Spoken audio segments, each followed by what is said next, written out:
नमस्कार श्रोताओं, आज मैं आप लोगों को सुनाने जा रही हूँ कहानी तपस्या के भाग 9। रिद्धिमा भाभी कहती है, ऐसी अवस्था में फिर एक रोज अशोक जी भी सुसाइड जैसे कदम उठा सकते हैं। अब तुम ही बताओ, क्या तुम चाहोगी कि कल को अशोक जी ऐसा कोई गलत कदम उठा लेंगे तो फिर तुम्हारी क्या होगी? ऐसे में तुम मेरा कहा मान लो और फिर से बच्चे की माँ बन जाओ। रिद्धिमा भाभी तथा बुआ जी और कुलश्रेष्ठ की पत्नी साहिनी के अलावा और भी बहुत से लोगों के समझाने के पश्चात गरिमा मान गई और डॉक्टर के पास गई। डॉक्टर ने पूरी जानकारी करने के पश्चात तथा जांच वगैरह करने के पश्चात देखा कि नई पद्धति से गरिमा की ट्यूबेक्टमी की गई है। ऐसे में डॉक्टर साहिबा कहती है, इस पद्धति से आमतौर पर दोनों ओवारी को पूरी तरह से तोड़ दी जाती है एवं उसमें ओवाएं बनने की प्रक्रिया नष्ट हो जाती है। पुराने मेथड में केवल ट्यूब में ही कट लगाकर बांध दी जाती है।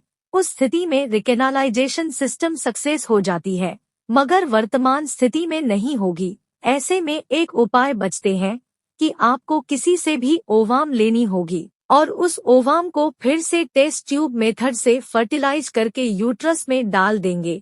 बस गरिमा कंसीव कर लेगी। अब रही बात अंडे की, तो आप किससे अंडा लेना चाहेंगी और कौन आपको अंडा देने वाली है? आपकी पूरी घटनाओं पर मुझे आप लोगों पर हमदर्दी है। ऐसे में अगर आप लोग बुरा ना माने तो मैं आप लोगों को ओवाम गिफ्ट करने को तैयार हूँ। मैं एक डॉक्टर हूँ। जनमानस की सेवा करना हमारी कर्तव्य है। इस कर्तव्य को निष्ठा पूर्वक निभाने हेतु मैं आपको अपनी ओवाम डोनेट करना चाहती हूँ। अगर आप राजी हो तो कहना। अगर आपको बेटी हुई तो कल को वह भी मेडिकल फील्ड की तरफ जाएगी और लोगों को सेवा करेगी। अगर आप चाहेंगे तो वह भी इंजीनियर बनकर लोगों की सेवा करेगी। अगर लड़का हुआ तो खैर छोड़िए उन बातों को, मैं तो यूं ही मजाक कर रही थी। तभी अशोक जी कहने लगे, डॉक्टर जी आप भला ही मजाकिया ढंग से कह रही है, मगर अब हमें तो केवल एक बच्चे चाहिए। किसके किसका में क्या है वह तो भविष्य ही बता सकती है, मगर हमें और ज्यादा उम्मीद करने की मानसिकता नहीं बची है। हमारा केवल एक ही इच्छा है कि गरिमा फिर से माँ बन जाए और फिर से हंसती खिलती रहे तथा अपनी जिम्मेदारी के साथ साधारण सी जीवन बिता सके।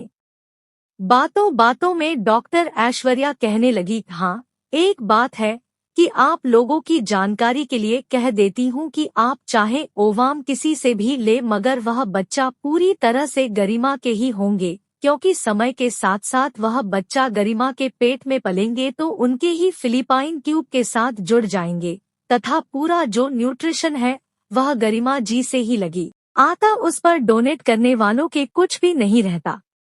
गरिमा को डॉक्टर ऐश्वर्या की बातें अच्छी लगी और मन ही मन सोचने लगी, डॉक्टर ऐश्वर्या सचमुच एक अच्छी महिला है। ऐसे में क्यों ना मैं उनसे ही अंडा ले लूं। जरूरी तो नहीं कि मैं अपने किसी रिश्तेदारों से ही ओवाम मांग लूं। हालांकि रिद्धिमा भाभी तथा और भी लोग मिल जाएंगे जो मुझे अंडा देने को तैयार हो जाएंगे, मगर डॉक्टर ऐश्वर्या खुद ही अपनी अंडा मुझे देना चाहती है तो उस पर एतराज क्या करना है। अशोक को भी इस पर कोई एतराज नहीं है। उसको क्या फर्क पड़ता है कि चाहे अंडा किसी के भी हो, बच्चे तो मेरे ही गर्भ में पलेंगे ना। और यह डॉक्टर पूर्ण रूप से स्वास्थ्य तथा निरोगी है। ऐसे में उनसे अंडा लेने पर किसी प्रकार की शंका नहीं रहेगी।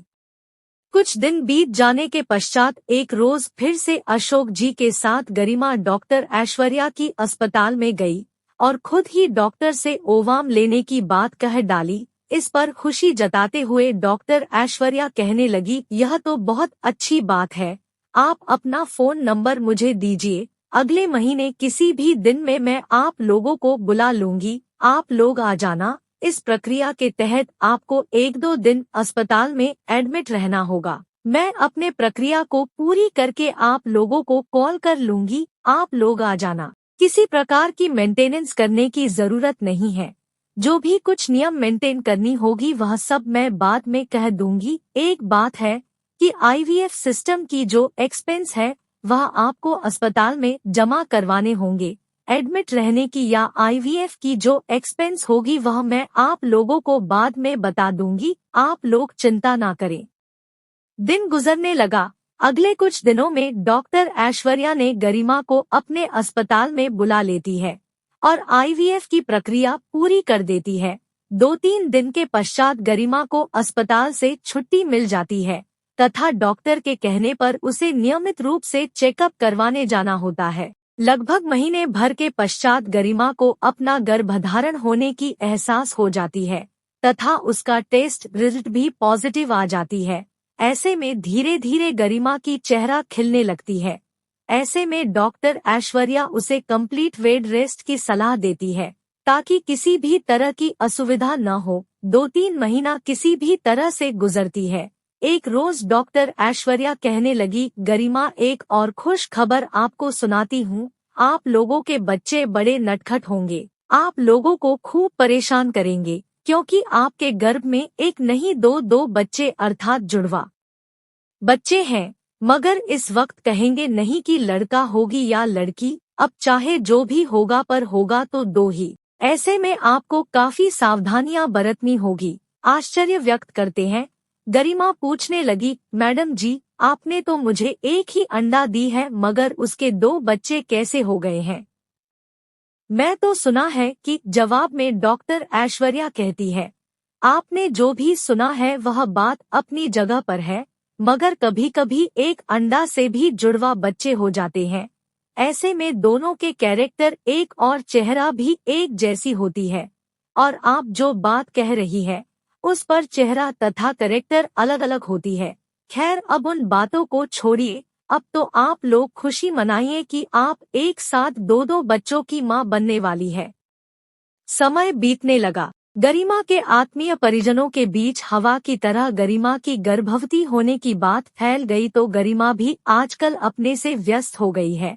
उसे बेटी श्रेयसी को लेकर सोचने का समय भी नहीं मिलता। उसके घर में उसके देखभाल करने वालों की भी तांता लगती है। अपने मायके बालों के साथ ससुराल वाले भी उसे देखने आते हैं। विशेष रूप से शारदा बुआ जी तथा कुलश्रेष्ठ की पत्नी साहिनी जो हिसाब से गरिमा की देवरानी लगती है, वह भी समय समय पर गरिमा से मिलने को आ जाती है। ऐसे में गरिमा की समय बहुत खुशी से कट जाती है। उसी के बीच में मौका देखकर चुपके से अशोक जी अपनी बेटी श्रेयसी के फोटो को अपने घर से हटा दिया तो गरिमा को पता ही नहीं चल पाई तथा अशोक जी अपने लोगों को समझा दिया कि किसी भी वार्तालापों के बीच श्रेयसी की बात ना करें ताकि समय बीतने के साथ साथ गरिमा अपनी अतीत को भूल जाने के साथ साथ भविष्य की बहुत से सुनहरे सपने देखती रहे। समय के साथ साथ सबके प्रयास रंग लाई और एक रोज गरिमा अपने जुड़वा बच्चों की मां बन गई। इनमें से एक बेटी है तो दूसरा बेटा है।